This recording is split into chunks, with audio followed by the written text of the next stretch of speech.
موجودہ سیاسی صورتحال میں ایک بات تو طے ہے کہ فورن فنڈنگ کیس کا فیصلہ عمران خان کو گرانے کے لیے نہیں بلکہ نواز شریف کو واپس پاکستانی سیاست میں ایک بار پھر سانس لینے کے لیے ایک اور موقع فراہم کیا گیا ہے۔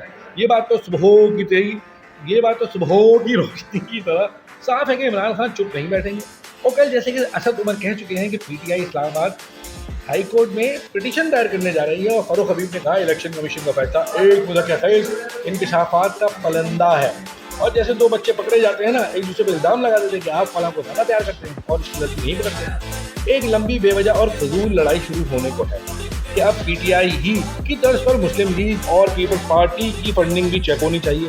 اب کیونکہ سوشل میڈیا کا دور ہے تو پی ٹی آئی کے یوتھ ہی ہے، وہ بیان نکال کر شیئر کریں گے کہ دیکھیں کس طرح بینظیر بھٹو نے کہا تھا کہ نواز شریف نے اسامہ بن لادن سے فنڈ لیے۔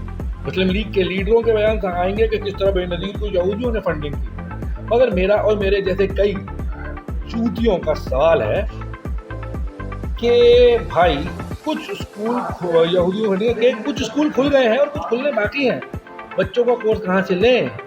بجلی جو اتنی مہنگی کر دی گئی ہے کہ ایک لائٹ اور پنکھا چلانے والوں کا بل 7,000 روپے سے زیادہ آ رہا ہے۔ پہلی بار ایسا ہوا ہے کہ خودکشی کی شرح اس وجہ سے گر گئی ہے کہ واقعتاً زہر خریدنے کے پیسے نہیں ہیں، کیونکہ زہر بہت مہنگا ہو گیا ہے، تو اب لوگ خودکشی نہیں کر رہے۔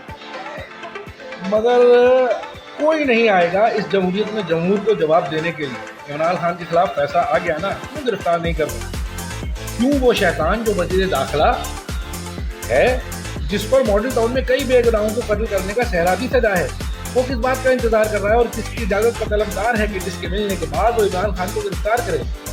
نہ جانے کیوں یہ ساری حکومت روزانہ عمران خان کو فتنہ، مجرم، یہودی ایجنٹ، نہ جانے کیا کیا بولتے ہیں۔ تو بھائی اس قدر برا امتحان ہے تو گرفتار کریں۔ جیو ٹی وی جو صحافت کا سب سے بڑا علمبردار ہے، صحافت کا سب سے بڑا ہی اور علمبردار ہے، اور مجرم اور اس فتنے کے خلاف ثبوت اکٹھے کرنے میں لگے ہیں۔ تو آج شام سلیم صافی صاحب، جن کی ملکی محبت اس قدر لائق تحسین ہے کہ انہیں نیند نہیں آتی، انہوں نے پوری جاں فشانی سے عمران خان کے خلاف اس کی سازشی زندگی پر پوری جامع رپورٹ چلا دی، مگر نہ جانے کیوں کوئی نوٹس ہی نہیں لیتا۔